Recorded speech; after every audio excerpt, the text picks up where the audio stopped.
You agree to something you didn't want to do. Again.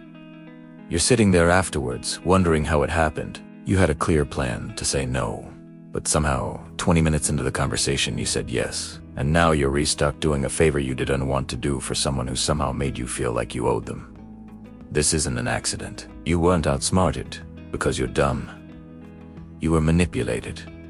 And the scary part, it happened so smoothly you didn't even see it coming. Manipulation isn't some rare skill that only evil masterminds have. It's everywhere. Your coworker uses it to dump work on you. Your friend uses it to make plans always go their way. That salesperson used it to get you to buy something you didn't need. Even people who love you use it, sometimes without knowing they're doing it. So let's break down exactly how this works. Because once you see these patterns, you can't unsee them. And that awareness might be the most valuable thing you learn. Let me start with the most common one. It's called the foot in the door technique. And you've fallen for it 100 times without knowing it had a name. Here's how it works. Someone asks you for something small. Really small? So small that saying no would make you look petty.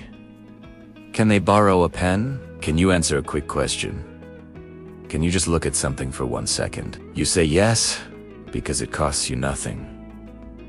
You're helpful. Lloré. Nice. It's just a pen. But that small yes just changed something in your brain. There's this thing called consistency bias. Once you do something, your brain wants your future actions to match that first action. You've now established yourself as someone who helps this person, and your brain will push you to stay consistent with that identity. So 5 minutes later, they ask for something bigger. Can you help them with a project? Can you cover their shift? Can you lend them money? And now saying no feels weird, because you just helped them a second ago. Saying no now makes you look inconsistent, like you're the bad guy who helps sometimes but not other times. So you say yes again. And you just got played. Robert Cialdini, the psychologist who basically wrote the book on persuasion, ran studies on this back in the 70s. He had researchers go door to door asking people to put a huge ugly sign in their yard about safe driving. Most people said no, obviously. But then he tried something different. First, he had people agree to put a tiny 3-inch sticker in their window. Almost everyone said yes to that. 2 weeks later, he came back and asked for the big ugly sign, and 70% of people said yes. Because they'd already identified themselves as someone who supports this cause. The small commitment led to the big one. You see this everywhere once you know what to look for. Free trials that turn into subscriptions. Small favors that turn into major obligations. Casual questions that turn into commitments you never intended to make. Now let me show you another one that's even more disgusting because it plays on your empathy. It's called the guilt trip. But the way manipulators use it is way more calculated than you think. Someone does something nice for you that you didn't ask for. Maybe they help you with something. Maybe they give you a gift. Maybe they just go out of their way in some visible way. And it feels good in the moment. You feel appreciated, but then later, when they need something from you, they bring it up. Not directly. Never directly. That would be too obvious. Instead, they say something like, "After everything I've done for you, I thought you'd understand." Or, "I'm always there for you." But I guess it doesn't go both ways. Now you feel terrible. You feel like you owe them, like you're being selfish for having boundaries. So you cave. You do what they want, even though part of you knows this doesn't feel right. This is manipulation through manufactured debt. They created a situation where you owe them. Not because you borrowed anything, but because they gave you something you never asked for and are now cashing in that chip. A woman I know had a mother who did this constantly. She'd buy her daughter expensive gifts for birthdays and holidays. Gifts the daughter never asked for, and sometimes didn't even want. But 6 months later, when the daughter wanted to make her own life choices about where to live or who to date, the mother would say, "After everything I've spent on you, this is how you repay me." The gifts weren't gifts. They were investments in future control. And it worked for years, until the daughter finally recognized the pattern. Here is another one that works, because it targets your fear of missing out and your need to belong. It's called social proof manipulation. Someone wants you to do something. Instead of asking directly, they tell you everyone else is already doing it. Everyone's chipping in for this. The whole team stays late on Thursdays. All your friends are coming.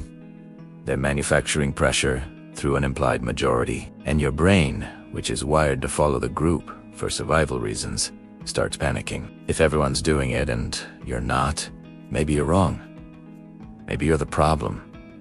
Maybe you'll be left out. So, you agree. Not because you actually want to, but because the fear of being the outsider is stronger than your desire to say no. The thing is, half the time, everyone else isn't actually doing it. Or if they are, they're only doing it because they think everyone else is doing it too. It is a circle of people all doing something none of them want to do, because they all think everyone else wants to. A guy I knew worked at a startup where the founder kept saying everyone was working weekends. Turns out, only 2 people were actually working weekends.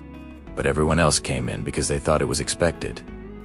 Nobody wanted to be there. They were all just responding to manufactured social proof. Now here's one that's incredibly effective because it uses your own emotions against you. It's called love bombing, followed by withdrawal. Someone showers you with attention, affection, compliments, time. They make you feel special. They make you feel seen. You get used to this level of attention. You start to need it. Then, suddenly, they pull back. Not completely, just enough that you notice. The texts slow down. The compliments stop. They seem distant. And you panic. What did you do wrong? How do you get that feeling back? So you chase. You do whatever they want. You compromise on things you said you wouldn't compromise on. You ignore red flags. Anything to get back to how things were when they were giving you all that attention. That's the manipulation. They trained you to associate their approval with feeling good. Then they took it away to control your behavior. Now you reworking to earn back something they never should have used as leverage in the first place. This shows up in romantic relationships, friendships, even work environments. Someone makes you feel valued, then uses the threat of losing that value to control what you do. The pattern is always the same. Give something to create dependency, then threaten to take it away to create compliance. So, how do you fight this? You learn to notice the feeling of being manipulated. It is that weird discomfort where you're redoing something you want to do, but I'd explained why you agreed. That's your gut telling you something's wrong. Trust that feeling and start asking yourself one question every time someone wants something from you. Am I doing it because I genuinely want to, or because I've been maneuvered into a position where saying no feels impossible? That question is a weapon. Use italiano.